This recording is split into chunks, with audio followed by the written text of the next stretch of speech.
So, Yes. you guys got to watch tonight's reunion episode. Yeah. What did you think? It was good. The entire season of Bachelor in Paradise this year was just so much in every episode. And I write weekly recaps. I'm just like, oh my gosh. And tonight was no exception. We saw a lot of things to be celebrated. We also saw a lot of pain that people were still processing. We saw that with Derek and JPJ. We saw it with Jordan and Christian. I think was the biggest shocker for me tonight that they were both here. I didn't think they would be there. I was actually kind of And shocked. there's still anger, still a lot of anger there. Yeah. And with Blake, I was really hoping that Blake would get an opportunity to kind of share his truth, own it, claim it, and have a little bit of a redemption there. And I didn't get that. We didn't see that tonight. So that really caught me by surprise, actually. I mean, to be honest with you, I just love the way that it ended. I felt like Demi and Christian kind of gave a lot of confidence in their relationship, and also I would say Dylan and Hannah. But I think that Christian kind of just possessed this love for Demi that was very strong, that you could feel. Really and why that's important is because it's just showing you that this is a real deep connection, and it's something that it's great to support, and it's great to know that Bachelor Nation kind of helped bring that into light.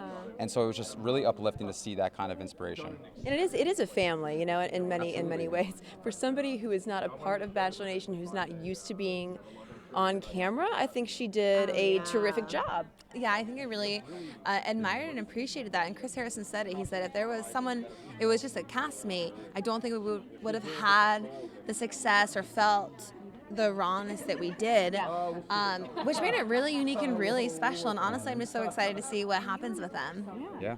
Okay, so your wedding episode aired. Yeah. Beautiful, by the way. Did you like it? I loved it, and so there was some. This is kind of awkward because he's literally right behind you guys. Okay. But there was, as you mentioned before, some drama there, and that JPJ owes your wife an apology. Well, has he done that tonight? We've been asked that question already, and what I say to this is that we don't have any expectations with the situation. I think that no matter what, as long as the individual maybe sees growth from that experience and learns and applies that growth, and maybe moving forward probably acts a little differently and doesn't act on emotion, but maybe kind of processes and acts on logic. That's something that maybe we can always be hopeful for anyone, is just to hopefully that if they're not willing to go that route, at least learn from your experiences. So I know you were rooting for Derek for the next Bachelor, but it turned out not to be him, Pilot Pete. What are your thoughts on that? Well, I'd always said that I thought Pilot Pete was going to be the Bachelor. I really wanted Derek to have the opportunity, so I got behind and pushed it. But I think that Pilot Pete is every mom's dream for their daughter to find. I think he's sweet, has a career, has a good family that we really saw celebrated on the finale of The Bachelorette.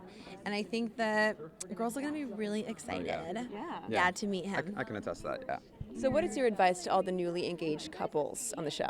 Man, I would say that when you come off the show, there's a lot of attention that comes with it, which can really get you in your head. So it's so important that you really lean into each other for that support, and that you shut off and you disconnect daily to just be home and just be present in the relationship, and to still, there's a lot of pressure you can feel of what you think people want to see. You just got to live your life authentically. And don't forget about the other person, because we get back to our real lives, and it could easily happen where you forget about the other person, and that starts to lead you to not listen to the other person and not communicate effectively, which could definitely hinder the relationship. So I guess my best advice would be is to listen, be communicative, and to make sure that you guys are on an equal balance. Yeah. Oh, you guys are so good. Thank you.